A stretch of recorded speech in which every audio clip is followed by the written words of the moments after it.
आपने अपने ये चमचे जो यहाँ पे 50 पार के नारे देते हैं, उनको दिल्ली लिया बुला के, उनको पूछा क्या हाल है आपके इलेक्शन का।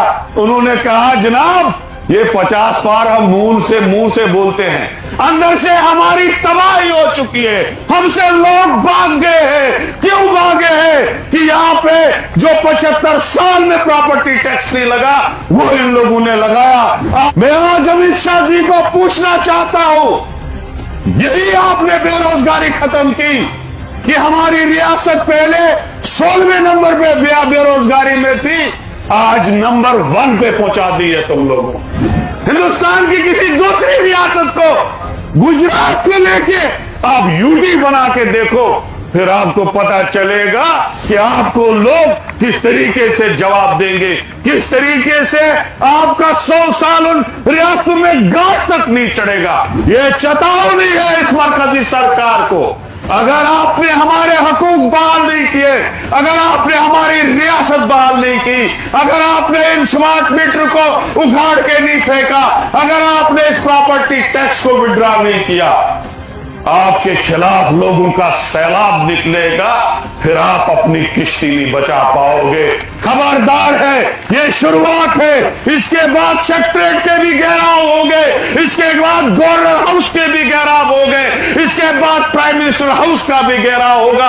अब जम्मू कश्मीर का नौजवान जाग चुका है। आज हर गेट पे, लोगों के दरवाजे पे स्मार्ट मीटर लगा हुआ है, जो लोगों का खून चूस रहा है। जिसकी 500 की बिल आती थी महीने की, आज 5000 रुपए की आ रही है, वो भी बीजेपी की देन है। एक होंगे हम तो बन जाते हैं खुर्शीदो मुबीन, वरना इन बिखरे हुए तारों में क्या रखा है। हमें एक होना पड़ेगा इस जालिमों के खिलाफ, जो जालिम हमारे 10 साल से इस डेमोक्रेसी को जम्मू कश्मीर में रोंद रहे हैं। अब आपकी ये जो 50 पार वाली थ्योरी है, ये चलने वाली नहीं है।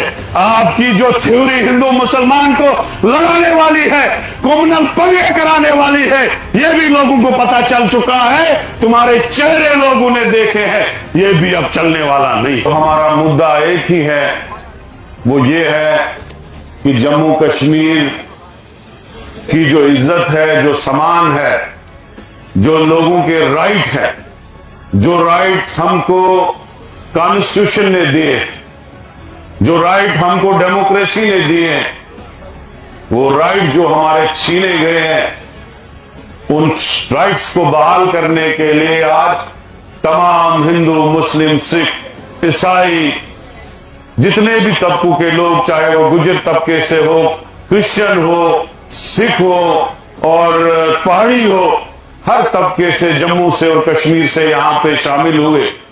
ये आज जो मैसेज चला गया यहां पे प्रदर्शन का, ये पूरे उन हिंदुस्तान के ऐवानों में ये प्रदर्शन का मैसेज गया।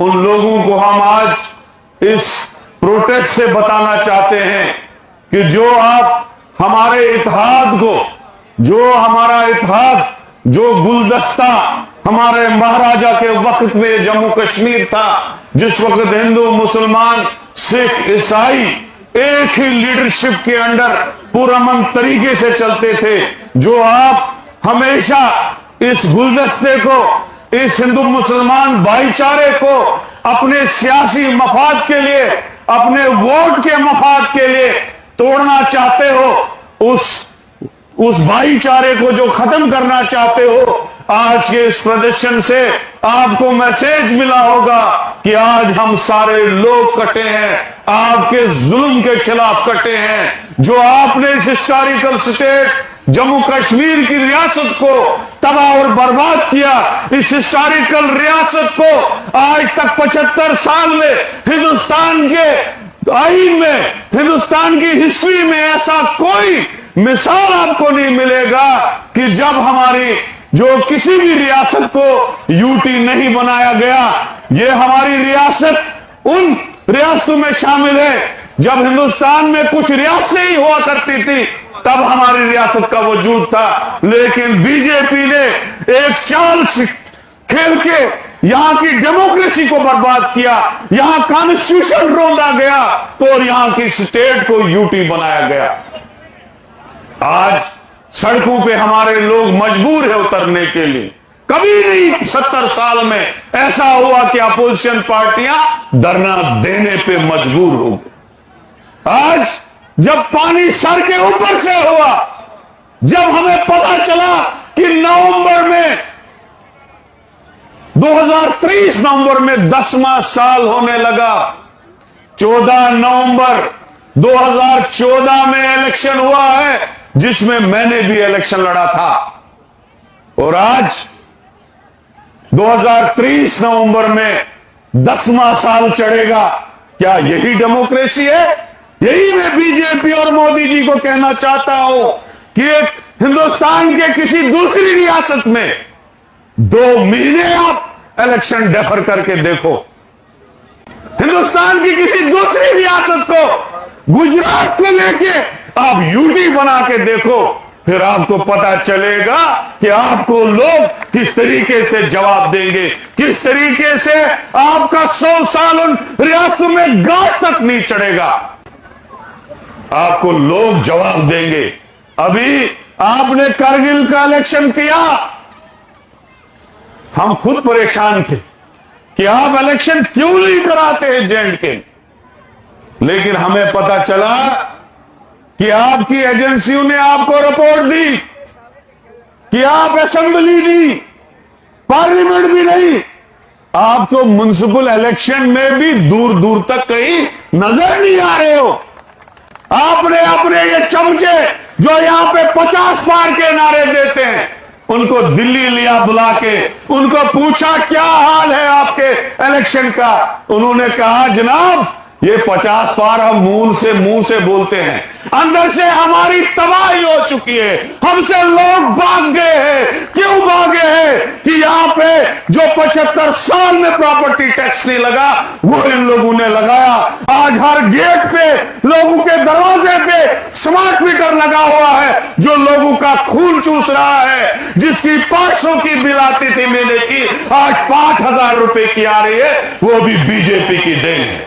आज जम्मू का कारोबार खत्म हो चुका है, कश्मीर का बिजनेस खत्म हो चुका है। वजह क्या है कि आज इन लोगों ने जो हमारा महाराजा का दरबार मुंह था उसको खत्म कर दिया। यहां अभी इतनी भीड़ होती थी, जम्मू में बिजनेस चलता था, लेकिन उसको भी इन लोगों ने खत्म कर दिया। आज आप देखो जगह जगह आपको बाहर के लोग नजर आएंगे। जम्मू के किसी ऑटो रिक्शा को देखो, वहां पे आपको बाहर का आदमी नजर आएगा। ये किसकी देन है? ये भी महाराजा का जो हमारा दिया हुआ स्टेट सब्जेक्ट था वो इन लोगों ने छीना। ये लोग पगड़ियां पहन के महाराजा साहब का बर्थडे मनाने जाते हैं, लेकिन इनको शर्म नहीं आती है। जो हमें स्पेशल स्टेटस, जो हमें स्टेट सब्जेक्ट, जो हमें यहां पे स्पेशल रियासत का दर्जा जो दिया था वो महाराजा ने दिया था। आप किस मुंह से महाराजा का बर्थडे मनाते हो? आपको शर्म नहीं आती है? आज लोग परेशान हैं। जो जम्मू कश्मीर एक गुलदस्ता था जहां लोग अपने घरों में रहते थे, कोई आपको हाउसलेस नजर नहीं आता था, कोई आपको गरीबी रेखा से नीचे बहुत कम यहां जम्मू कश्मीर में लोग। इन्होंने जब 5 अगस्त 2019 को स्पेशल स्टेटस छीना, उस वक्त इन्होंने लोगों को कहा, अमित शाह साहब की तकरीर आज भी मुझे याद है जो उसने हाउस में कहा कि जम्मू कश्मीर को गुलदस्ता बनाया जाएगा, हिंदुस्तान की नंबर 1 स्टेट बनाई जाएगी, हिंदुस्तान के सबसे ज्यादा इंडस्ट्री जम्मू कश्मीर में लगाई जाएगी, यहां का हेल्थ सेक्टर बेहतर होगा, यहां का रोड सेक्टर बेहतर होगा, यहां का एजुकेशन सेक्टर बेहतर होगा और यहां रोजगार की कमी नहीं होने दे। लेकिन आज 2023 खत्म होने जा रहा है, 24 लग रहा है। मैं आज अमित शाह जी को पूछना चाहता हूं, यही आपने बेरोजगारी खत्म की, कि हमारी रियासत पहले 16वें नंबर पे बेरोजगारी में थी, आज नंबर 1 पे पहुंचा दी है तुम लोगों। आज हमारे बच्चे जो डिग्रियां करके, जो MSc, PhD, agriculture, engineering, medical assistant, ITI के डिप्लोमा करके घरों में बैठ के ओवरेज हो गया, क्या यही तुमने यहां पे डेवलपमेंट कराई? कौन सी इंडस्ट्री आई? कौन सी अमीरी लोगों में आई? कौन सी गुर्बत खत्म हो गई? तुम लोगों ने हमारा स्पेशल स्टेटस छीन के इस स्टेट को यूटी बना के जम्मू कश्मीर को बर्बाद कर दिया और अब इलेक्शनों से भाग रहे। इसलिए आज इस धरने से एक मैसेज जा रहा है उनको कि सब मजहबों के लोग इस जम्मू की धरती पे पुरअमन तरीके से इसलिए हम बैठे। ये चेतावनी है इस मरकजी सरकार को, अगर आपने हमारे हकूक बहाल नहीं किए, अगर आपने हमारी रियासत बहाल नहीं की, अगर आपने इन स्मार्ट मीटर को उखाड़ के नहीं फेंका, अगर आपने इस प्रॉपर्टी टैक्स को विड्रॉ नहीं किया, आपके खिलाफ लोगों का सैलाब निकलेगा, फिर आप अपनी किश्ती नहीं बचा पाओगे। खबरदार है, ये शुरुआत है, इसके बाद सेक्रेटरीट के भी घेराव होंगे, इसके बाद गवर्नर हाउस के भी घेराव होंगे, इसके बाद प्राइम मिनिस्टर हाउस का भी घेराव होगा। अब जम्मू कश्मीर का नौजवान जाग चुका है, अब जम्मू कश्मीर का गरीब जाग चुका है, अब जम्मू कश्मीर का जो फार्मर है वो जाग चुका है। अब आपकी ये जो 50 पार वाली थ्योरी है ये चलने वाली नहीं है। आपकी जो थ्योरी हिंदू मुसलमान को लड़ाने वाली है, कम्युनल पंगे कराने वाली है, ये भी लोगों को पता चल चुका है। तुम्हारे चेहरे लोगों ने देखे हैं, ये भी अब चलने वाला नहीं। तुम लोग एक्सपोज हो चुके। इसलिए मैंने भाइयों, बुजुर्गों, कांग्रेस पार्टी 1 साल से रात दिन धरना प्रदर्शन में, प्रोटेस्टों में, गवर्नर घेराव में हमेशा आगे आगे थी।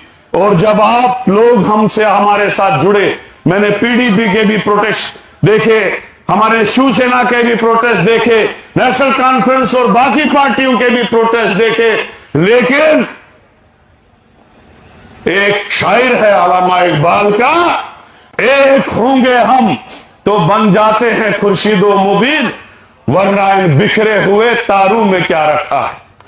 हमें एक होना पड़ेगा इस जालिमों के खिलाफ, जो जालिम हमारे 10 साल से इस डेमोक्रेसी को जम्मू कश्मीर में रोंद रहे हैं, जिन्होंने हमारे जम्मू कश्मीर के आईन को सस्पेंड करके रखा था, जो हक हमको बाबा साहब अम्बेडकर ने दिया था। इसलिए मेरे बुजुर्गों, दोस्तों, आज हम सबको इस प्रदर्शन में जो हमारी शुरुआत है, एक अहद करना पड़ेगा कि जिस दिन हमारा दूसरा प्रदर्शन होगा और जिस दिन हमारा इंडिया अलायंस के लीडर यहां आएंगे, उस दिन ऐसा शक्ति प्रदर्शन होना चाहिए, ऐसा लोगों का सैलाब होना चाहिए कि बीजेपी वालों की किश्ती उस सैलाब में डूब जानी चाहिए। और मुझे यकीन है ये जो 50 पार कहने वाले लोग हैं, इनको करगिल में चाइना के पार पहुंचा दिया लोगों ने, और इंशाल्लाह यहां जब इलेक्शन होंगे, मुझे यकीन है इनको कन्याकुमारी से पार पहुंचा देंगे। और अब इंशाल्लाह आने वाले दिनों में इंडिया अलायंस की सरकार होगी हिंदुस्तान में, और जम्मू कश्मीर में भी बीजेपी आपको 50 साल दूर दूर तक नजर नहीं आएगी। तो मैं आज इसी प्रेस के माध्यम से आप तमाम लोगों का शुक्रिया अदा करता हूं।